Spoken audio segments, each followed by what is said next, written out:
This week on Phantom Power Hour.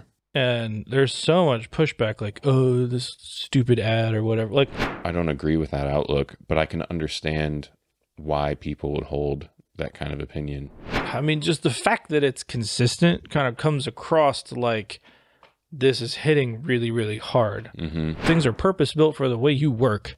Why would you not want to have that?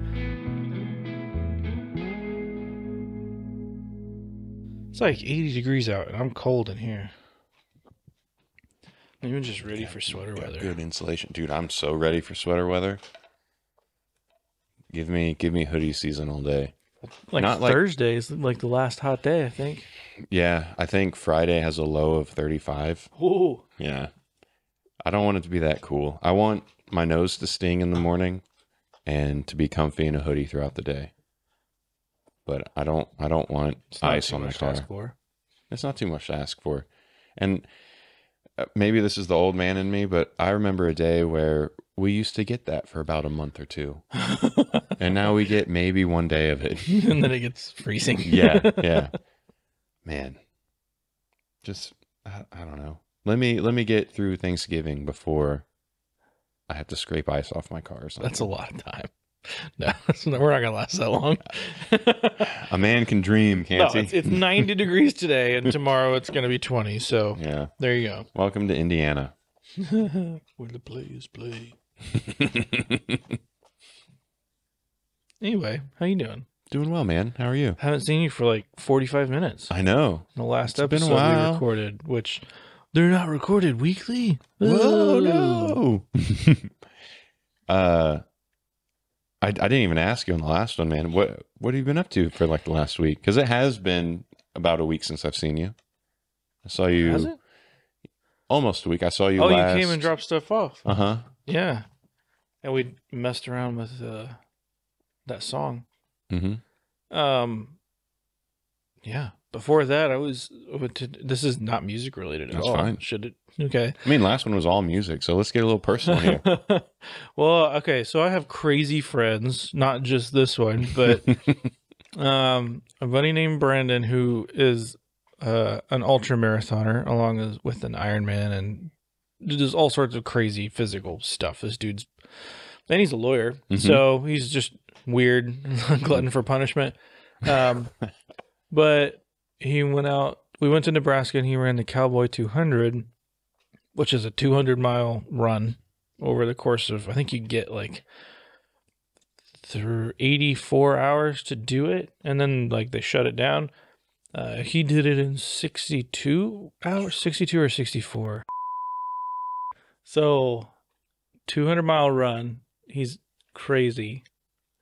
And basically the whole thing's over these old abandoned railroad tracks in Nebraska.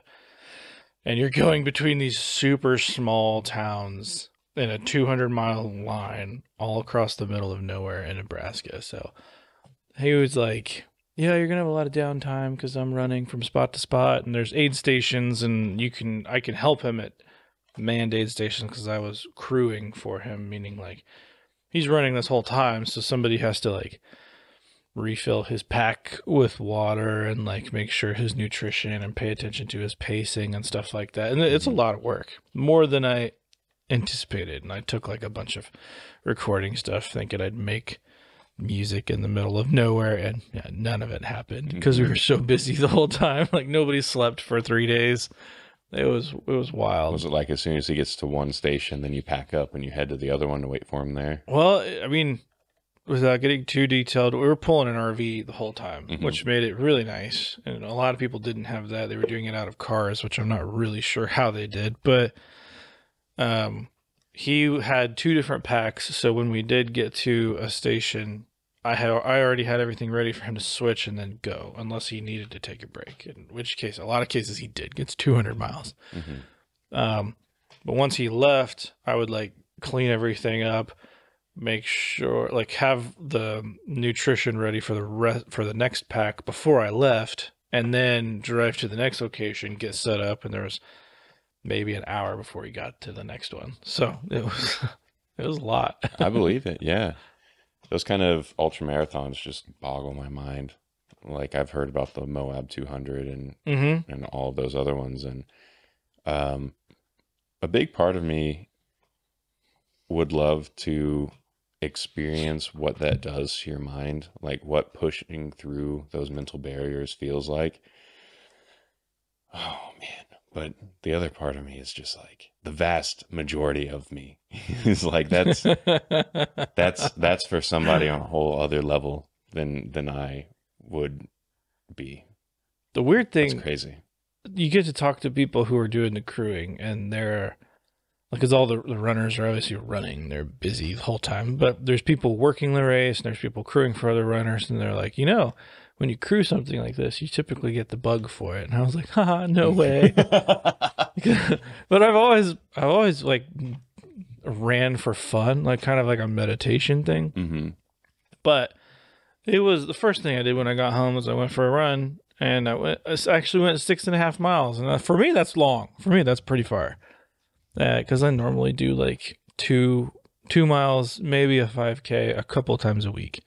And this last week I got in like almost 15 miles. That's a lot for me. It's almost I was 200. like, I kind of get it. Yeah. To almost 200. Right. Just do it a few more times. Yeah, I have watched a few interviews with people that do a lot of ultramarathon stuff, and like I said, it must be quite the experience to understand that you're capable of bursting through all those mental barriers and pushing your body to the absolute limit. So much mad respect for people that do that kind of thing. Yeah. And there are a lot of like old people doing it, and they were the ones killing it. Because it's not about the speed. Like there are people who came out of the gate running fast, and I knew very little about ultras, but I was like, they're not going to last. And they didn't. They DNF'd real quick, did not finish. And it was the ones who were in the top 10. Like there was one dude way out in front. Nobody was going to catch him, but he was really fast.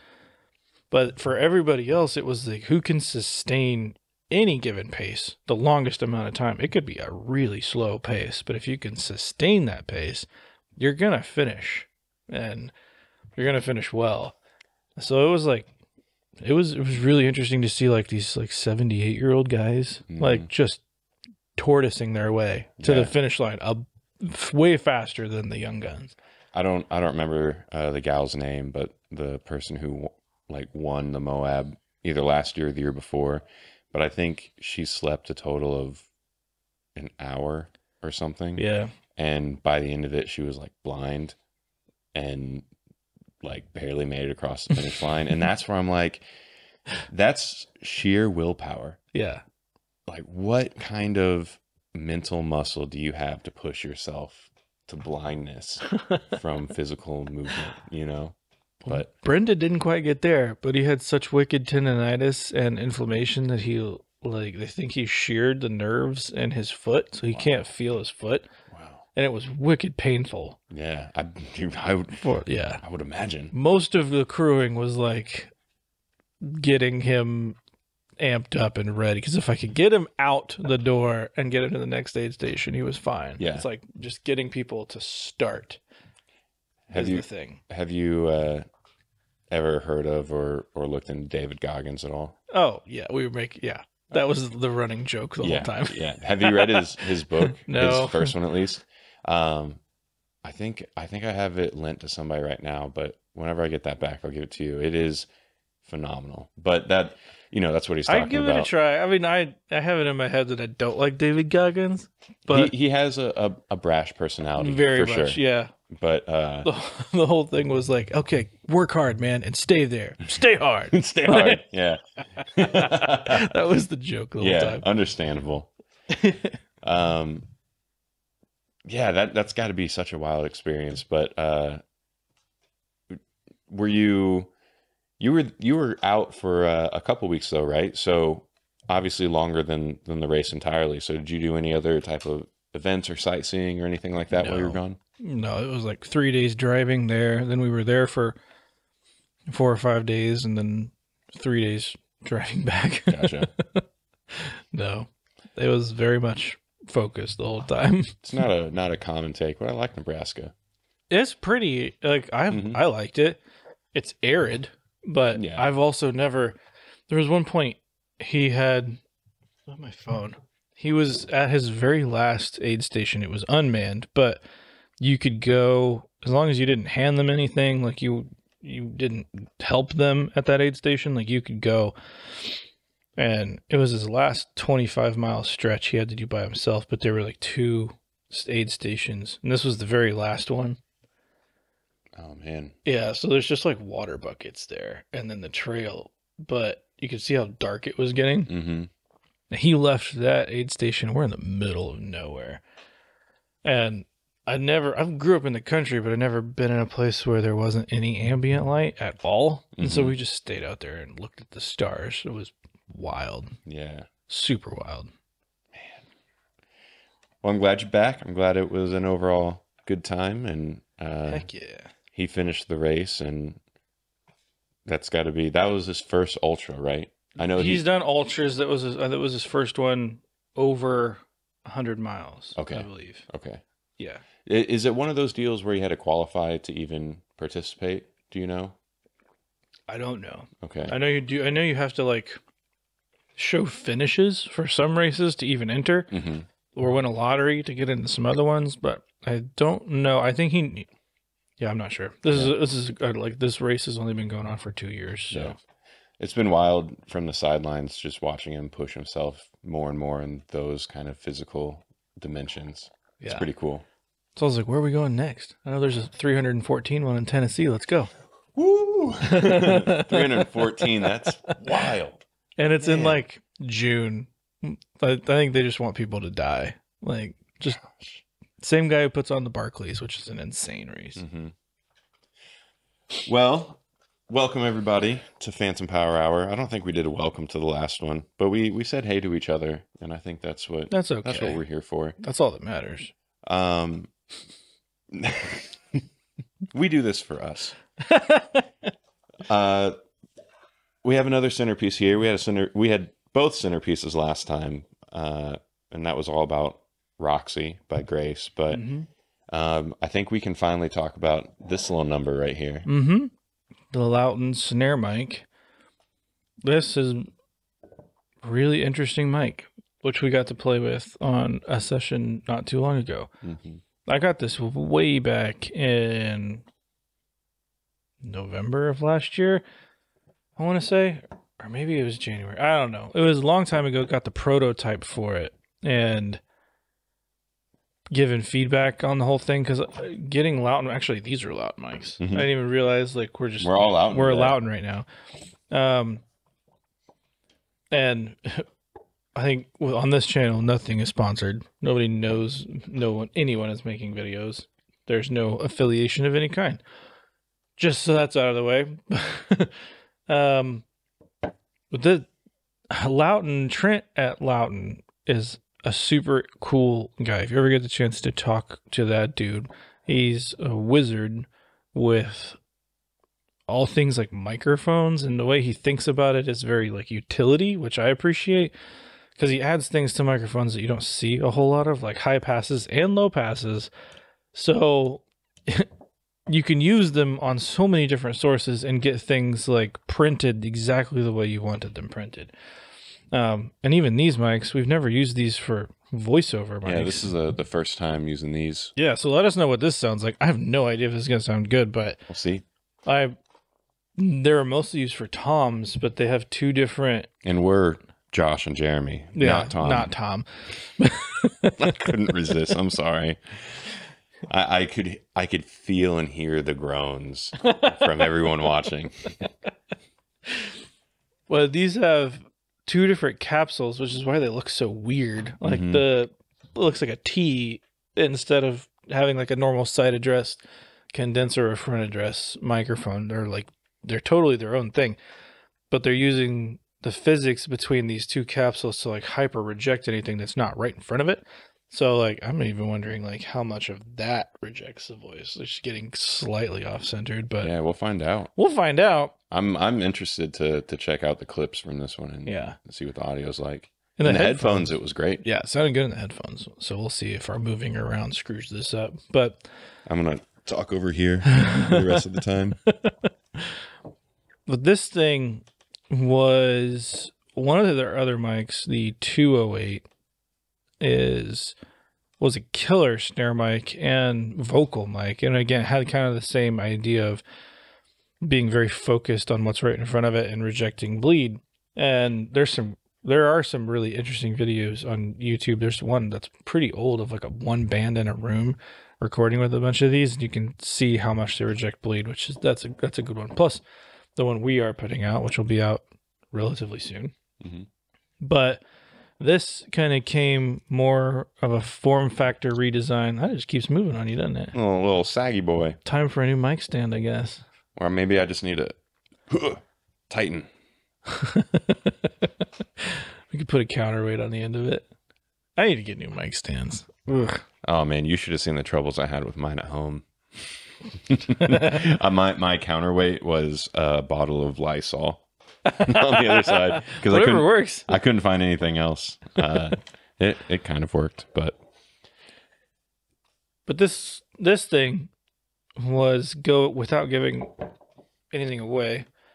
Going after a different form factor of kind of the same things that the 208 would give you, as in approaching it for the snare drum specifically, which is a cool idea, but I definitely like things that are not one trick ponies. But I get it, and I get what it's going after, and it sounds killer.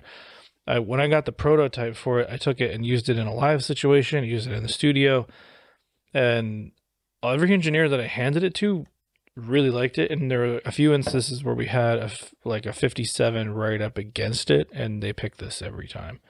A lot more low mids, a lot more rejection of like the hi-hat. If your player's not super consistent, it's really forgiving. And this is now the production model that came from all of that feedback from me and everybody else that he sent one to. So, and we used it on the snare, of course, but then we tried vocals with it. Yep. And we put on cabs as well, didn't we? Did put it on bass cab, which it was really cool. Yeah, it was cool.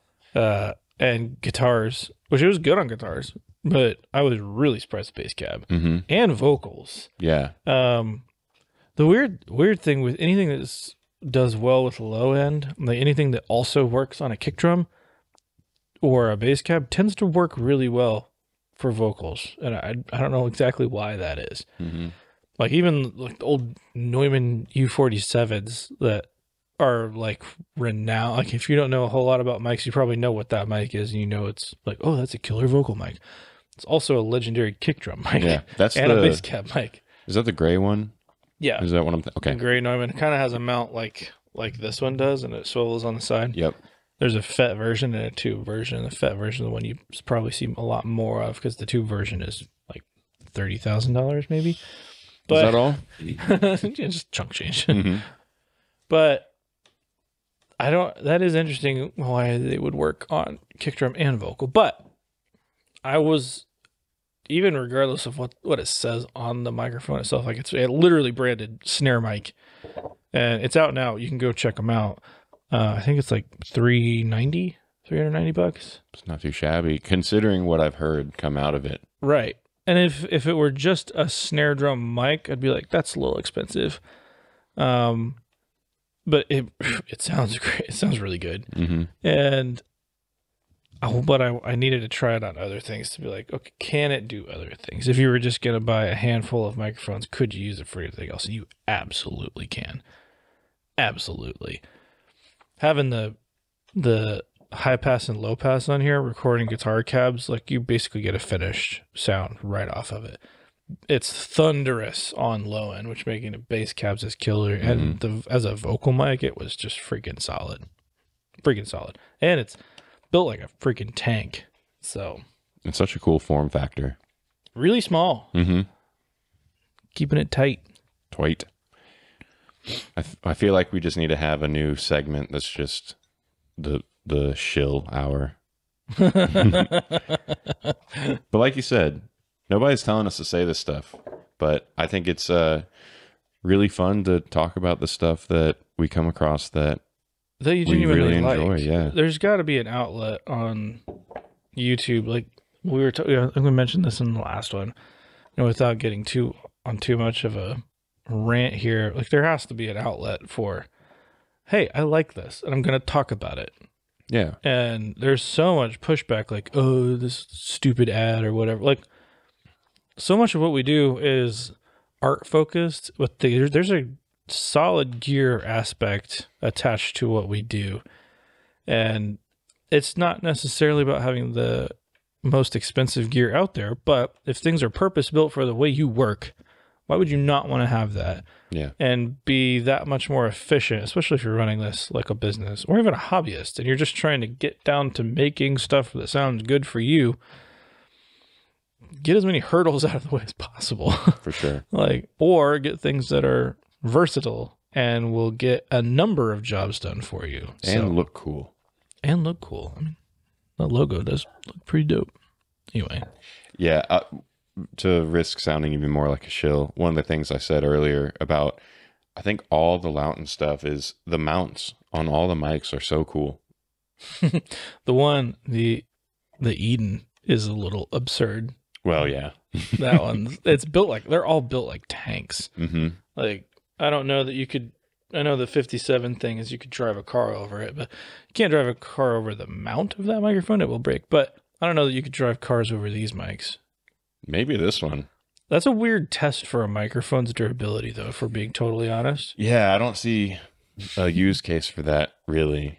The more useful thing, I guess, can I hit it with a drumstick and it still be okay? That's the thing right there. Yeah. Which, weirdly, this has been hit, and there's marks and mars on the front of it, and it's fine. I mean, this whole thing's metal.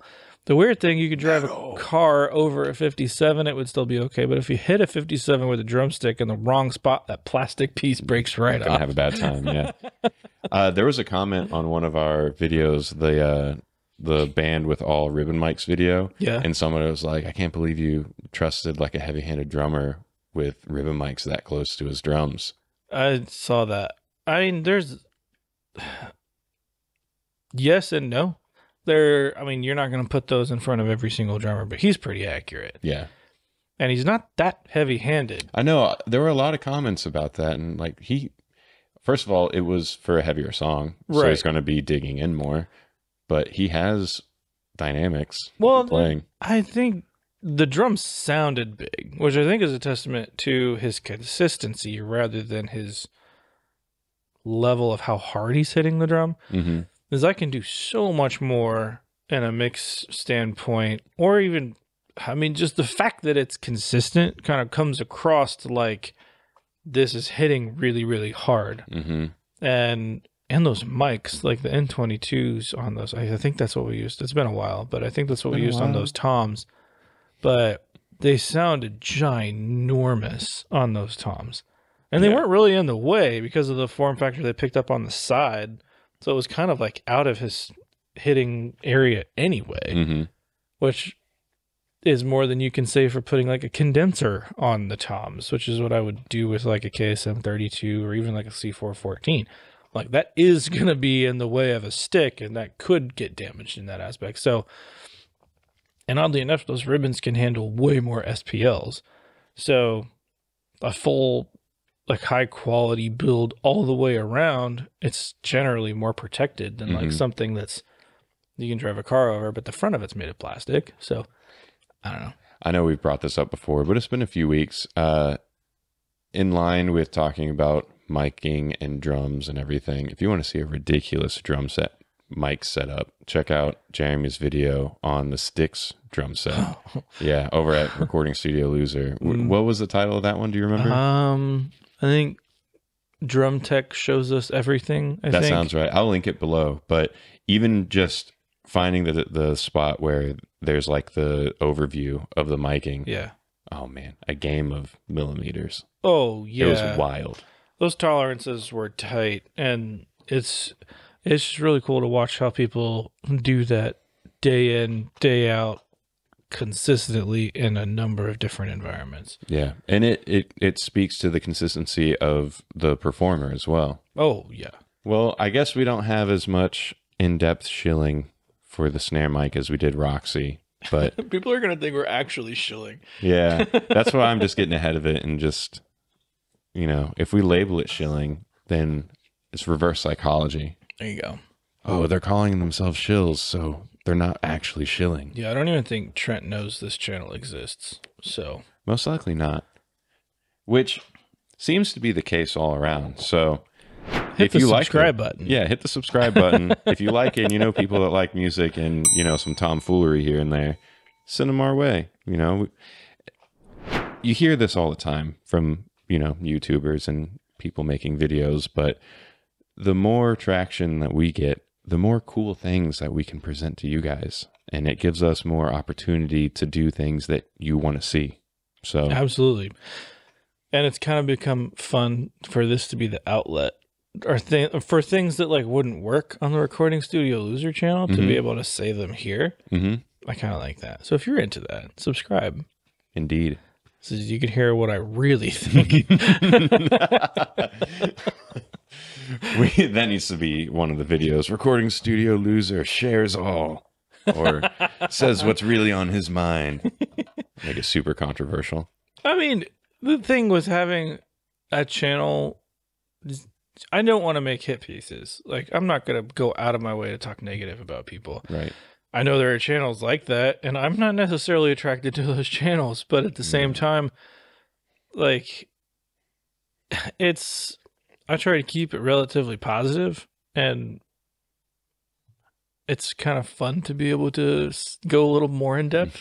It's on a channel like that, videos going 8 to 12 minutes, like, people are interested in, like, long, drawn-out conversations over there. So, I like this vibe. It's a different vibe. Yeah, I'm a big fan of it. Oh, shoot. Bang. Bang. I had something I was going to say to that. Long drawn out conversations. Oh, right before that. Keeping it positive. Oh, nobody likes keeping it positive. I don't know. It's gone. It's gone. Can we talk about that? Because I am interested. This would be something like I wouldn't say on my normal channel, but yeah.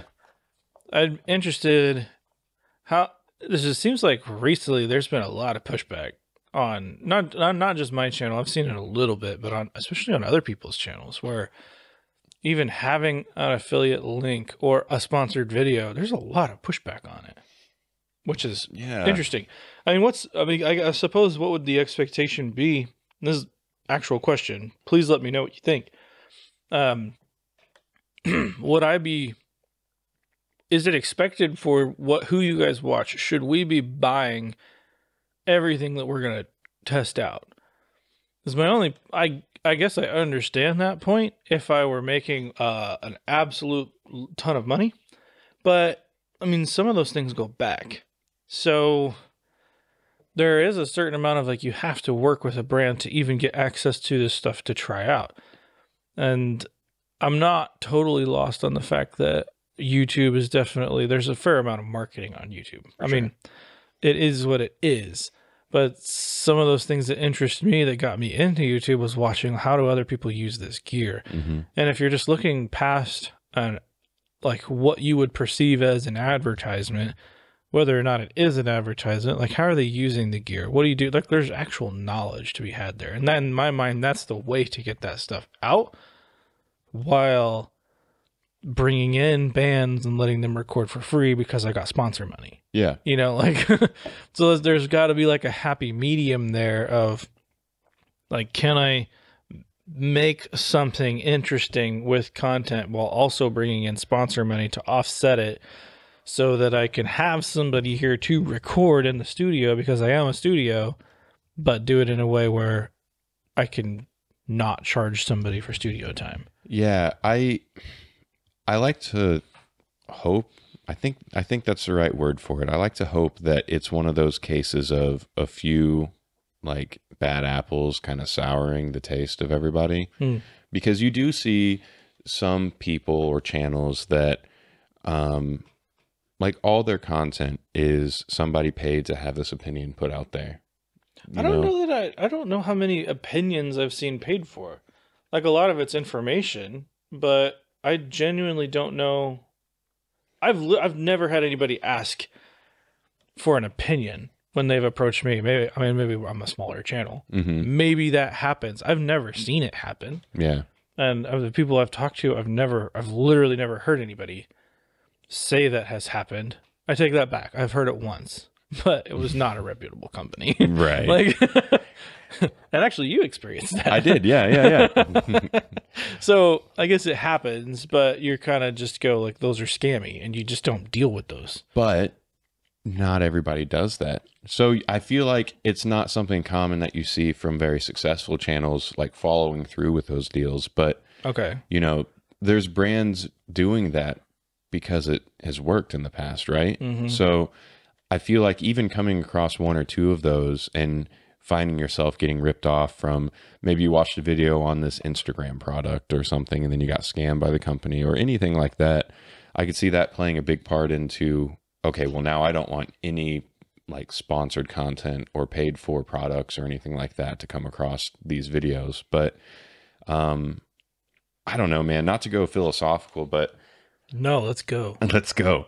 I think that there could also be this aspect of, why is this person, like, why should this person be getting financial, like, I don't know, why should this person be getting paid for making a video on something? I could just make a video on something too.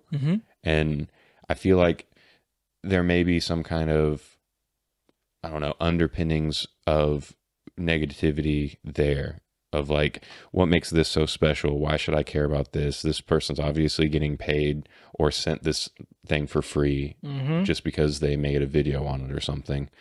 And I don't agree with that outlook, but I can understand why people would hold that kind of opinion. And like you're saying, though, you very well have all the right to just take the money, talk about the product in an informative, non-biased way, and be done with it. But you are doing things like having people come in and doing sessions for free, or expanding on the versatility of a product that probably has gone beyond what was originally intended for you to cover. Well, and even to that point, there was no money for this. Right. Yeah. Like, a lot of times there's no money. I mean, especially dealing with companies direct, there's no money. There's gear. And that's if I get to keep the stuff. Yeah. Sometimes I do. Not all the time. And sometimes, if I'm thinking correctly, you keep something, but that's because you ended up buying it, right? After covering that piece of gear. Yeah. I think there's probably a lot of that. There's a lot of just misunderstanding what creators are doing. I feel like there's a lot of people that just believe they made this deal and they're getting this product for free to keep forever, and or getting money. And I think you see that. I think sometimes that absolutely does happen. Because I also, on the flip side of it, I don't think there should be any expectation that anyone should have to purchase everything that they would review. That is ridiculous. That is so much money and a whole lot of risk, because there's also the whole back end of this stuff. Like, you've seen, now that you're doing this channel, it takes a lot to edit it. It takes a bunch. It takes a lot. Yeah. So you could see, like, if I'm thinking back when I was little and I was just as interested in gear as I am now, back then it was guitars and guitar pedals, like, I would go get a magazine. Yeah. And look through it and see pictures of the gear. Be like, oh, that's what I want. Yeah. Which is weird when you think about it. You never got to hear it. Nope. You never got to see, like, hear from anybody if it was durable. So it's like a different way we're deciding on what to use. And I hope that no one would ever go with any one channel's views on any product. Like, anything that I've ever taken a look at or tried or covered on the channel, this included, like, it's my take on it. Does this fit into my workflow? And so much of that is subjective. Like, the biggest thing that annoys me is, like, this is the best thing ever. Like, there's a certain amount of hyperbole you have to get into with YouTube in general to just get the click. Yeah. But when you get down to it, what is this person actually saying about a product? Is it Is it genuine? Are they giving the best of their knowledge in that given point? Everybody's going to make mistakes at a certain point. I've made a fair amount of mistakes describing gear, but you learn and you go on. But I think you can tell when somebody's being like totally patronizing or not. And it's definitely hard to have any kind of opinion positive. It seems like the negative ones are easier to be accepted, but like if you have a positive opinion about something, like immediately people assume the worst. And it's, from what I've seen with another channel, and I don't want to go too deep into this, but I'm trying to decide how to say this without calling somebody out, because this could be bad. This could be good or bad. Yeah. Well, I mean, I think it's good to peel back that curtain for people. And like I said earlier, I think there is a lot of misunderstanding. I for sure had misunderstanding of just the whole world of YouTube until I was talking to you more and more about the underpinnings of it and how things happen behind the scene. And I understand from like the artist endorsement side of like the music realm. I never believe that like companies are just throwing gear at people and money in the way that a lot of people believe. As long as you say these things about it, then you get to have all this stuff. I never bought into that. It just doesn't happen. No, but the same way that another misconception that a lot of people have is, oh, you got an endorsement? That must mean you get all these things for free all the time. Also, it doesn't happen. No, not at all. If you're lucky, maybe a little discount. Yeah. There's what was it? Do they still do the tiers? Like you have the A tier endorsement, B tier, C tier. I don't know. I'm sure that there are like the bigger companies that do that. Well, I remember touring in the early 2000s, and that was like, okay, which tier do I get? Yeah. Like, because I had a few endorsements. They weren't great, but you never got anything for free. No. But that, I don't know. I just hope that part of this kind of can help somebody get rid of some of the angst that they have for any type of creator or musician or something, because I think it's really easy to fall into that victim's mentality of, if you're a musician and somebody got an endorsement and you feel like you're more skilled than that person, it's really easy to become like upset about it. Be like, why do they get that? Because you're already thinking they got this leg up, they're not as good as I am, and they're getting these things for free where I have to work really hard to get these things. First of all, most of that's not true in terms of getting things for free, and because they got this deal or something, it puts them way ahead. And also, it's never healthy to compare yourself to another musician or just person in general, because who knows what kind of work they're doing in the background to make all those deals happen. Oh man. Yeah. It is very, I think that the thing to realize when you take a step back from it, like essentially what you're looking at is there's a big shift in marketing departments in a lot of companies, especially after the pandemic. Can you say that on YouTube anymore? I think so. I don't think we'll get taken down for saying the P word. The P word. After the P word, not P. Definitely cut that one out. Oh, I'll just do a little bleep. Those have been so fun to edit in. Just little bleeps. Do you ever do it to words that don't deserve it? I will now. Like, oh, was not the word you thought it was. Anyway, especially after 2020, there's a big shift in marketing for a lot of these companies, where they would hire out. I think there's a lot of like self-realizing what's happening in some of these companies. Like, it's hard to talk about your own gear. Like, I own a commercial recording studio. It's really hard for me to talk about my own studio. Like, I could blast advertisements, and I have, and it didn't work. But what I realized is if I just do good work and do the best I can for other people, those people will go out and become evangelists for this building, essentially, and my skills as a producer, if they think that they exist. And that has been how I've made this business work, basically, just completely word of mouth. And I think there's a shift in a lot of, like, especially smaller audio companies in the product industry to do essentially the same thing, where you would have hired like a video company to come film something for you. You would come up with that ad. You would come up with whatever that content looks like. And companies still do it. But how seriously do we take it? Right. It's hard to look at a company who's making their own gear. Like there's access to so much stuff that people just generally don't have.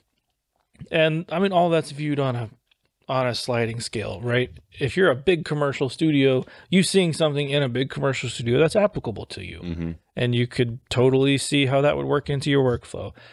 I'm kind of like right in the middle between home studios and real studios. Real studios, that's not what I want to say. Like large scale, studios. Big studios. Yeah. Like I worked in a home studio for a long time, so they're definitely real.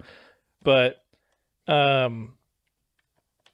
having that, like, what is this workflow in context of, okay, we're not necessarily a large scale studio, but we're doing larger sessions. How does gear fit into that context? And that's kind of how I do it. But instead of them going out and creating this themselves,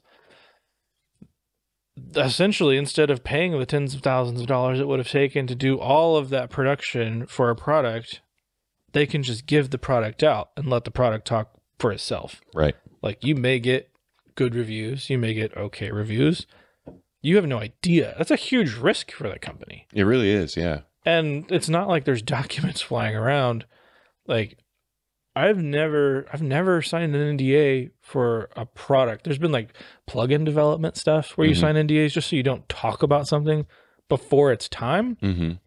But I've never been handed anything that's like, you're going to say this about the product, you're going to give this opinion. Like, it doesn't happen. And it's really not enforceable, even if you were given something. Right. So I think that would probably be the one instance where I would really talk negative about something. If they approached you with something like that. I'd be like, okay, let's go. Yeah. Let's see. Yeah. And then, like, but then you can play that game. But it's really difficult to make a video, period, let alone make a hit piece. So I would rather just send the gear back and be like, it doesn't work for me. I'm sorry. But man, hit pieces get so many views, Jeremy. Sorry, I don't want to be that guy. I'm glad you don't want to be that guy. That makes me want to be around you more. I feel like that you just be like an anxious, worried person all the time, and that's not the vibe I want to put out in the universe. I don't know. With kind of the marketing scene changing post 2020, and there was a lot of it pre 2020, but I think it really took hold for sure when people were locked in their homes and couldn't get together the same way. I really like the direction it's going in terms of companies are now much more personable. At least the smaller scale growing companies. I'm thinking in the audio realm, I'm thinking of like the JHS's, Mythos, those kind of brands that are they're forming their own channels and they're having more personable content. And just like what you said, they're not like, if you watch JHS, it is extremely rare that they're pushing any of their own gear. And the only time they ever feature their own gear is to give like, this is what it sounds like. That's it. 99% of the time it's, hey, there are these other companies and either we've befriended them, they're making something really cool and unique, pushing their customers, their viewers to something else that they personally enjoy. Which, like you said, is just increasing the value of them as a reputable like entity, you know. And I hope to see a lot more of that because it feels better to be investing your money and getting products from something that is supporting others instead of doing everything they can to push their own product onto you. I don't know. Marketing's weird. It is. It's a strange thing. There's always going to be a bad taste in somebody's mouth for it, regardless of what side you're on. And I don't know. I feel like I can only approach it from what I see. Like if somebody wants to give me something to try and I really like it. I mean, you saw how long some of the stuff stays in here before anything's made with it. Like, I mean, we're working on one right now, and I played with that thing for months before you ever laid hands on it. It's an interface, by the way. I really like it. I also like it. But it's not, I'm not ready for a video yet because I need to get to know it. Yeah. Like, and I think that's the big problem with probably the view of some channels is that there's this thing, oh, here's this product, here's this new thing, it's awesome, buy it, and there's no real experience with it. Yeah. I'm not interested in that. And that's just me speaking for me, but I want to know that it's going to work in my workflow. And if my workflow happens to be similar to yours, you could probably assume it might work for your workflow. But there's also a side of this where I remember what I was going to say now. It's the pushback with affiliate links or any sponsored content is like, oh, well, you just don't respect your audience. I'm not going to infantilize the audience to the point where I'm going to assume you're just going to click on any link that I put up there. If you're interested in something, go check it out. If not, don't click the link. Doesn't matter. Yeah. But just infantilizing. I don't like thinking about the audience like they don't have free will to do something. And that viewpoint of kind of being upset with any type of sponsored content or people providing affiliate links or discount codes from their sponsored reads and stuff, like why are you upset about that? And like you're saying, if you are upset, is it because you feel like people don't have enough intelligence to just buy what they think that they'll want or like? Like you and other channels and other people, like they're just talking about the things that they like. They're not twisting anybody's arm to go spend money on something. I think generally that's the case. I mean, I'm not going to be so utopian to say that there's not people engaging in little shady stuff, but right. Well, and that's what I was saying earlier too. Like, I think because of the small percentage of people that do the shady type of approach to it, that puts a bad taste in a lot of people's mouths. And kind of, it's the whole idea of, you look in the comments, there could be thousands of positive comments, and then your eye automatically tracks the negative one, and that's the one that sticks out. And and that's very true. Yeah.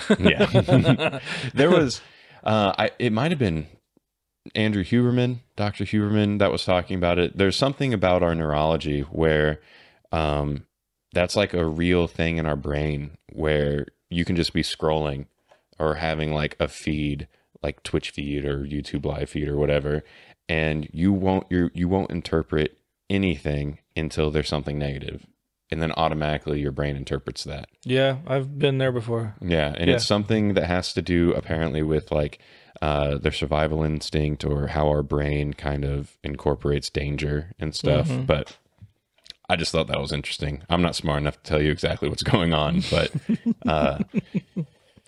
I don't know, man. I don't know. Well, it's definitely been a thing with the main channel too. Like, it seems like there's a lot. I don't know if I'm just seeing more of them, because the last few months have been vastly more viewership than normal on that channel. So I don't know if it's a product of that, like just getting more views, but it seems like there's a whole lot more negative comments and just people being crappy just to be crappy. Yeah.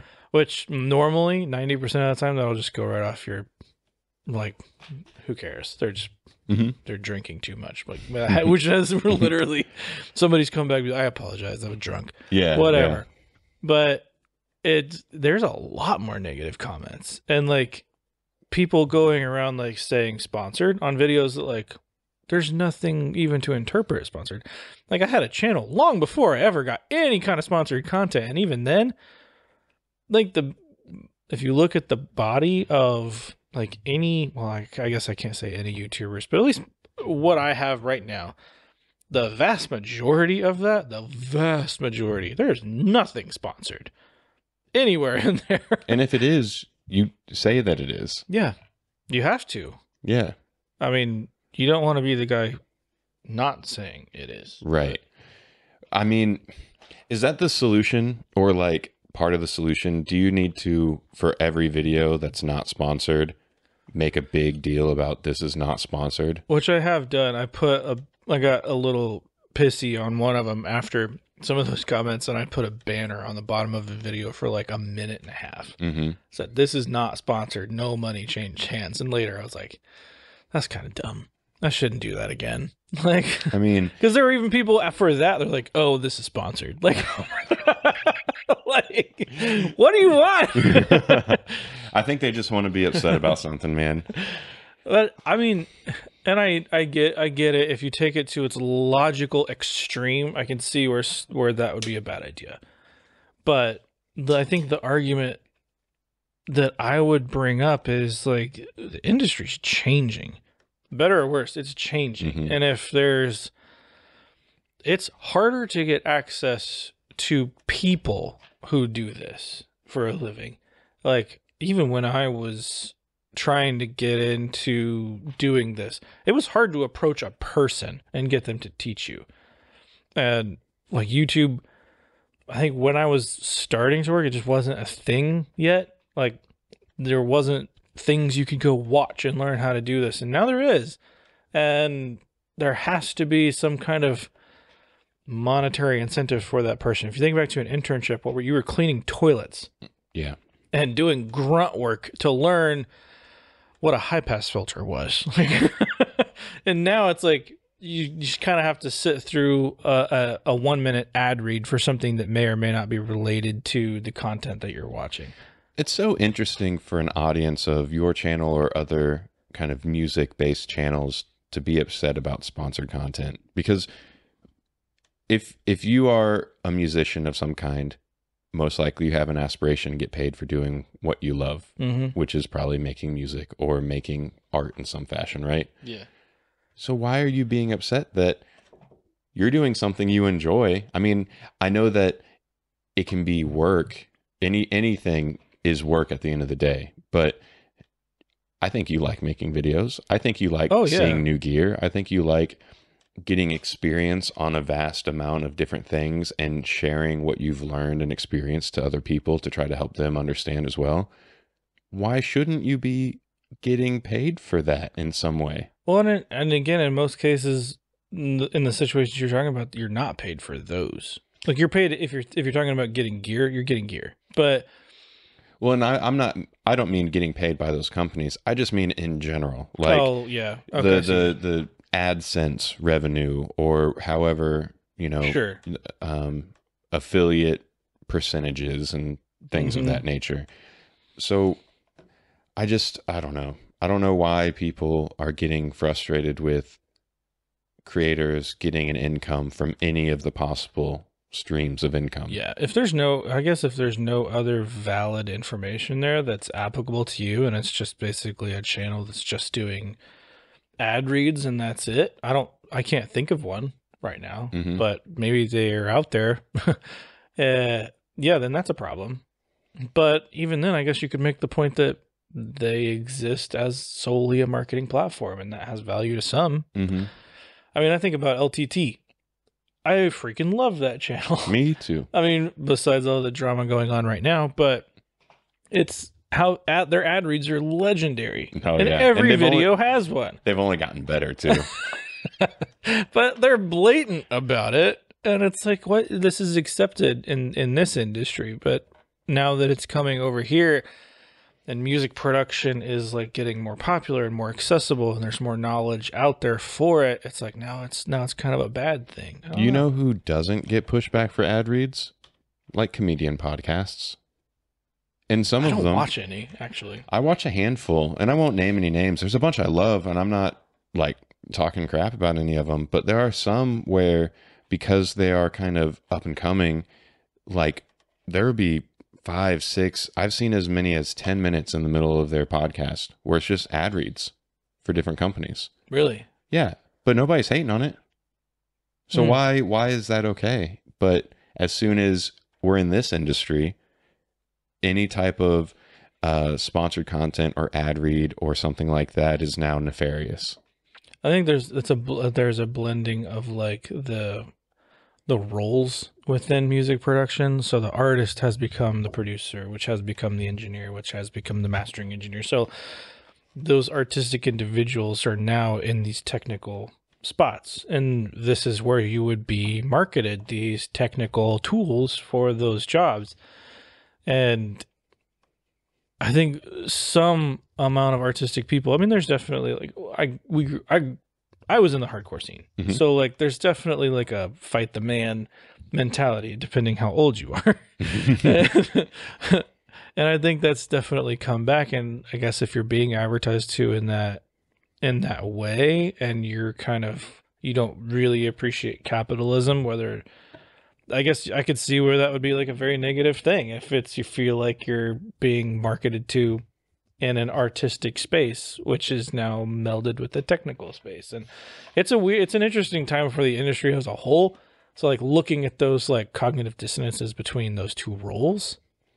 I'd be interested, like, as a litmus test, you get just for like one video, do an ad read for like a mattress company or something not tied into the music industry at all, and see what the response is, like, legitimately.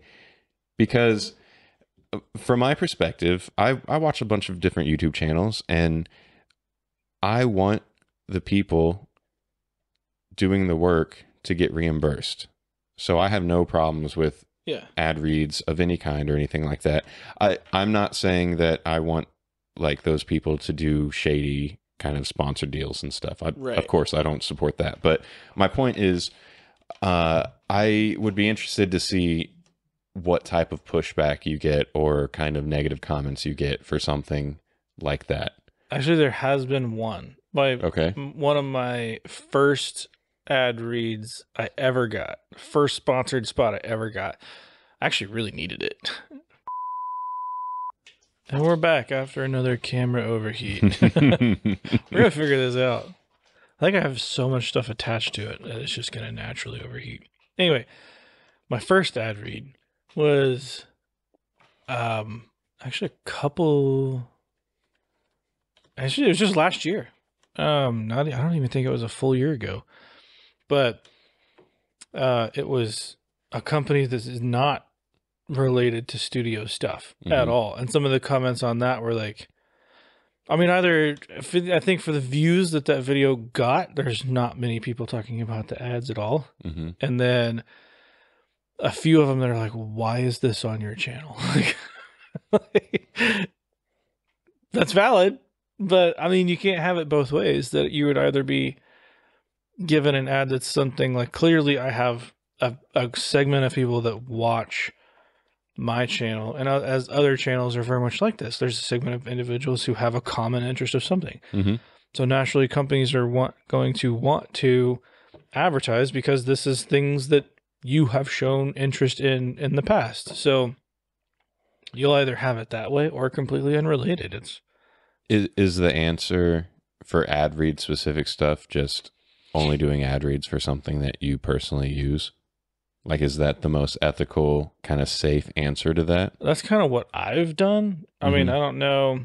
In anything that I've done an ad for, I'm trying to think back to like the ad reads that I've done. Because most of the time it's like I'm doing an actual video, because it's hard to do. I don't really like doing ad reads because it's hard to, let me get this much information into this amount of space and make it make sense. I just don't. I would rather make the video I want to make, like we were talking about one that hopefully, I think that would be really fun to do. Yeah. And dealing with guitar pedals and like session players, and I think it'd be an interesting, fun thing, while still like a company wants to do a sponsored video with this stuff, but it could be a chance to get a band in the space, do something weird, and still have an ad that's like, okay, here you get to see the product work. It's not necessarily about the product, but there it is. Let's talk about Loudon for a second, because like you said earlier, and I want to make it clear again, you haven't been paid for any of the content that you've done for them. You've been doing it because they make cool stuff and they're cool people. Yeah. Even the one that's not out yet, but there's one where we have a full session using only lout and stuff. He didn't even know I was gonna make that video. Right. Yeah. He reached out to me after I posted some of the like Instagram footage and stuff. And I told him that. He was like, oh, that's cool. But so, for example, let's imagine a world where you were getting paid to make that video or something, right? Mhm. Because they are mics that you actively use in the studio, would that make it okay to the viewers? I mean, I'm trying to play like devil's advocate here because I could see the argument being like, well, there's never going to not be a bias. And I don't know that you could ever do anything where there's not a bias. What if it was like, sure, and you got paid for an SM57 video? Which my very first video I ever did was that, and nobody paid me a dime. Right. But I mean, like, see, I think it's hard even if you were to go out and purchase a microphone and do a review on that. You would be biased because you would have like, you're not going to implicitly give yourself buyer's remorse. Right. Like there's always going to be some level of bias. Either you want to justify this huge purchase you just made, so you're going to say nothing but good things, or you feel bad for spending that amount of money, you're going to find everything bad about that product. Yeah. Unless you're a giant corporation. Like if we think back to LTT yet again, they have all those keyboards and they will buy like stuff from Temu and Wish and stuff. Not necessarily. That's a bad example because there's going to be bias built into those kind of outlets. But like, let's say they find the list of 10 most affordable gaming keyboards or something, right? And they go and buy them all because none of it's going to be sponsored content. I could see a corporation that big with that type of budget for that thing, you know, that seems like a good ethical approach where you don't have to worry about any biasy because they're going to make their income from AdSense revenue and stuff from the video. But for sure, I'm tracking with what you're saying though, and like, how do you make the vast majority of the audience happy? I think you have to get that out of your head. Like, I know I'm not going to make everybody happy. There's gonna be sponsored content. That's how I can make this thing keep working. Yeah. I mean, the cameras have to get paid for. Like, yeah. The lights have to get paid for. The cooling system for the cameras have to get paid for. Like, I'm not. I don't like the idea of charging a band to record and then use it for content. Right. So that studio time has to be offset somehow, whether it's from a sponsored video on that one, or I've saved up this pool of sponsor money and I'm putting it towards this other idea. So I don't think there's any way I'm going to make anybody. There's not going to be a way to make everybody happy. And I don't know that there's a way to keep from some amount of bias in any video. If I were to go buy something, which I have done long before any sponsor videos got done, and I probably went a little negative with one mic because I wasn't happy that I bought it. Yeah. And that mic was fine. I was just pissed that I had bought it and was a little upset, and that's bias in one way or another. But okay, audio gear is all bias because at the end of the day, and I've said this before, you can have the most just gross looking, poorly made guitar, bass, pedal, microphone, anything, but if it provides a sound that is usable for you, then it's a worthy product. Yeah. So with all that said, the other end of the spectrum is going to be true too. It all boils down to, can you, the one person with it in your hands using it, benefit from having that product? Whether it's the cheapest, the most expensive, popular, unpopular. So, I mean, even if you go and you had an elaborate lab that is scanning the frequency range for all of these and getting the exact weights and getting like all of this like analytical data, that still doesn't matter. I'm not really interested in that side of it. Like I've said multiple times, I'm not the guy to read a spec sheet. Like I'm gonna see how it actually works, and that all ties back to like, okay, since there is no way to get any completely unbiased thing out. Like if a family member were to go buy me something, I think I would even still be biased because like, somebody purchased this. Can it stand up? The only thing I can do looking at this, and I don't like to use the word review. I'm not going to review. In that mind, it gives me like an idea of like, here's an opinion on this thing. What I want to do is show a bunch of examples. And here I may say what I thought in that particular session, or what that artist thought about that in that particular spot. Or I enjoyed it because it offered this utility in this aspect. But hopefully there's enough of a pool of information there that somebody interested in a microphone could look at it and go, that's going to work for me, or that's not going to work for me. Yeah.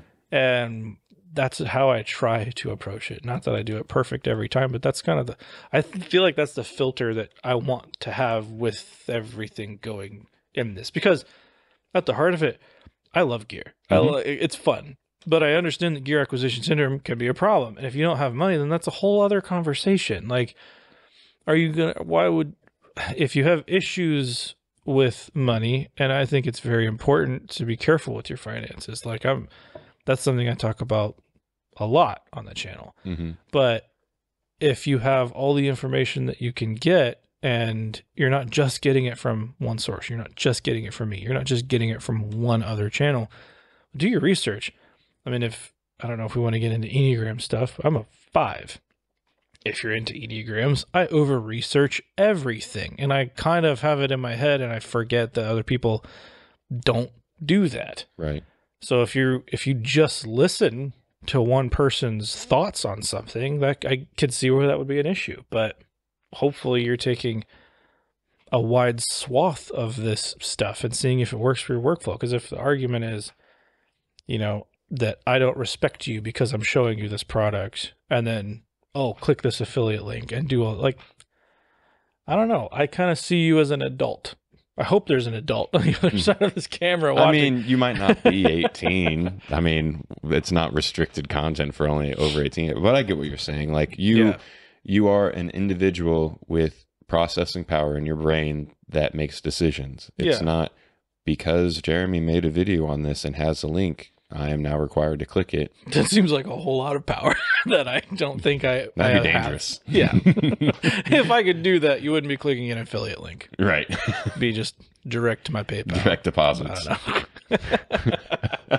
It would be easier to sell studio time. I'll say that's true. Yeah. Oh man.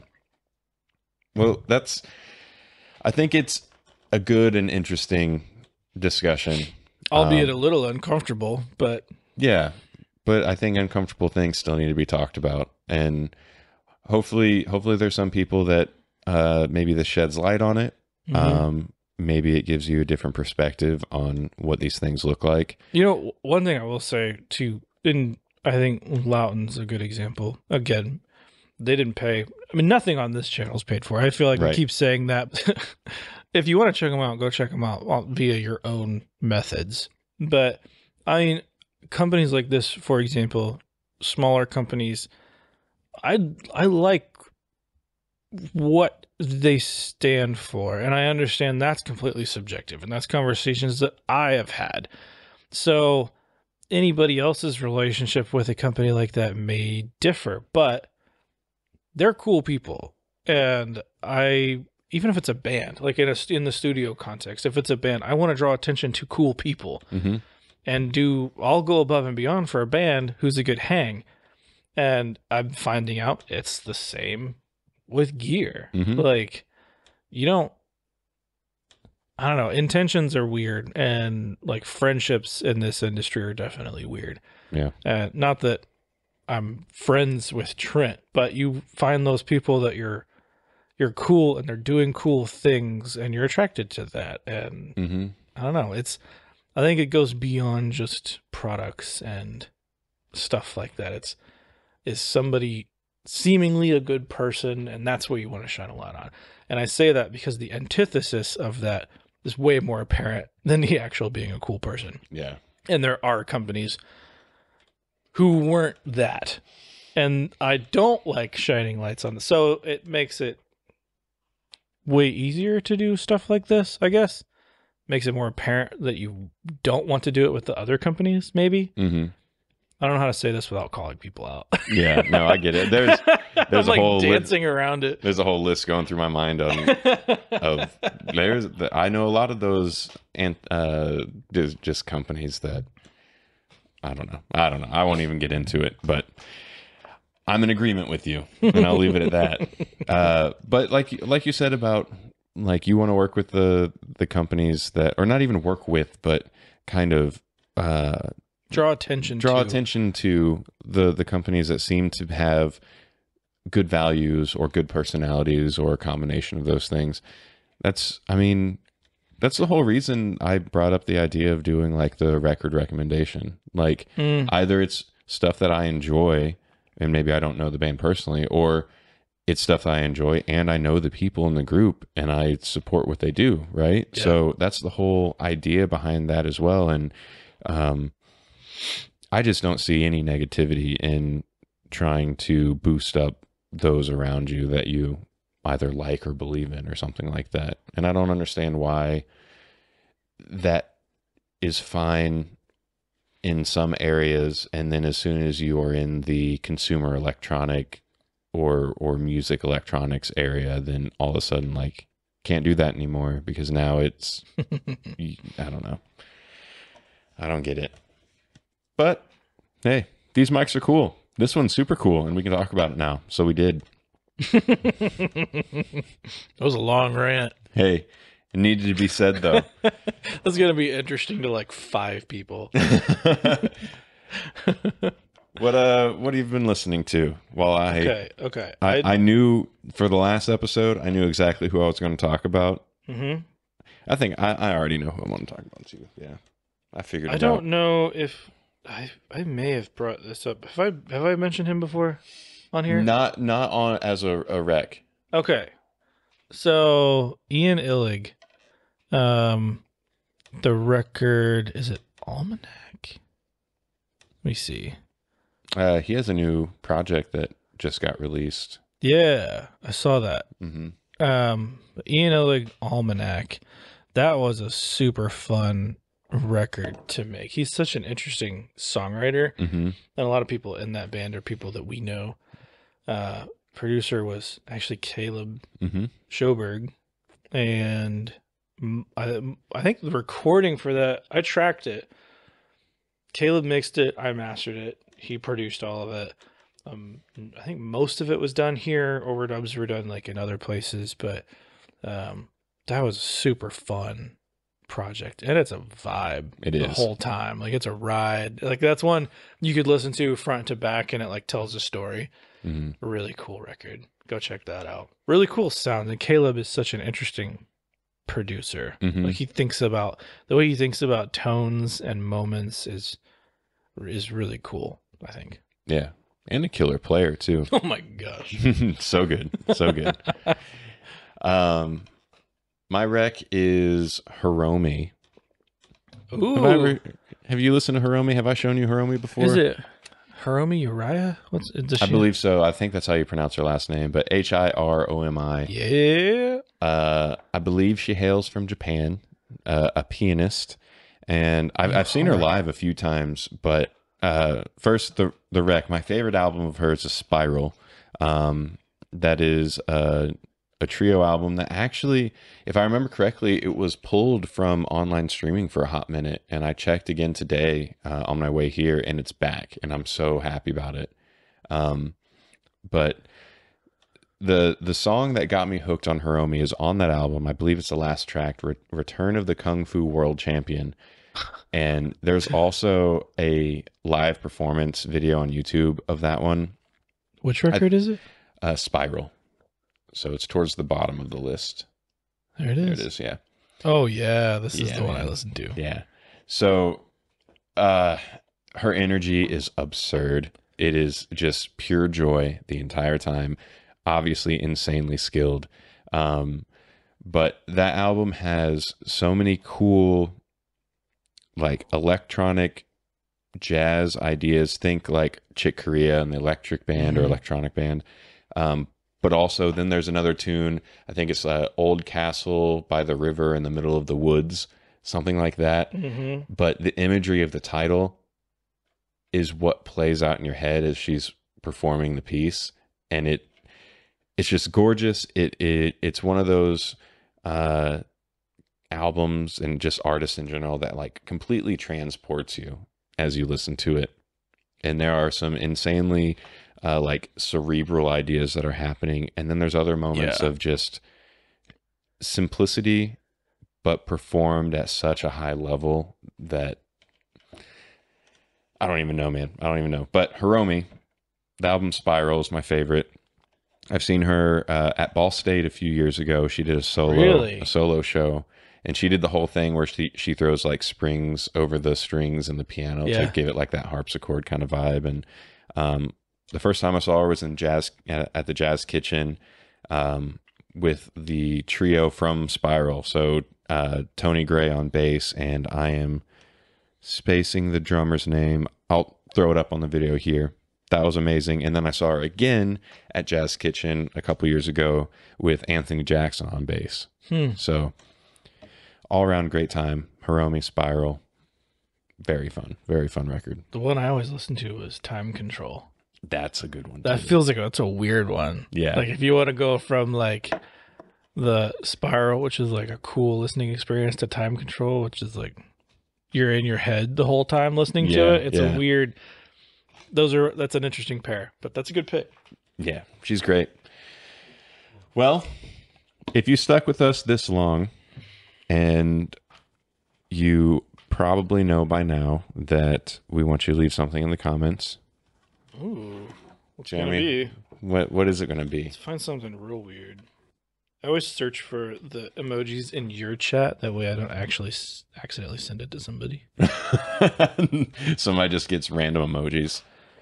Actually, because we talk so much about money and shilling, how about a money bag? Money bag. Put a money bag in the comments. If you made it all the way through, drop a money bag in the comments. Let everybody know that we are just raking in the dough, shilling all these products. We're shilling hard. I'm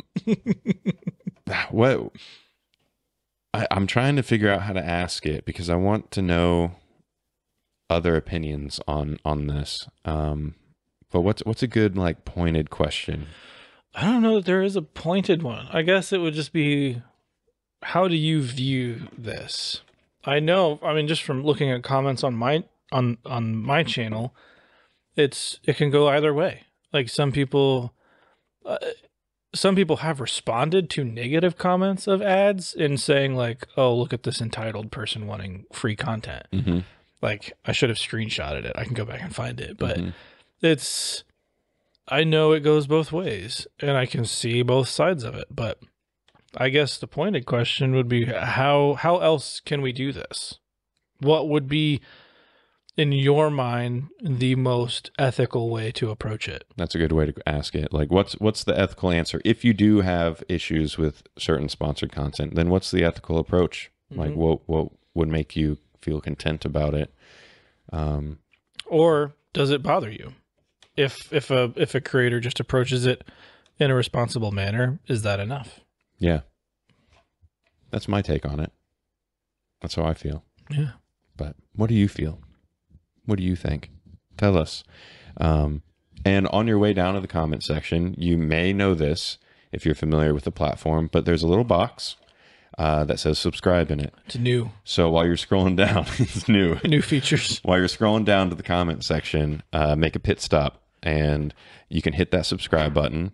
You could also, right next to that, hit a little thumbs up icon. That means you like the video. So if you did like it, go ahead and hit that one while you're there.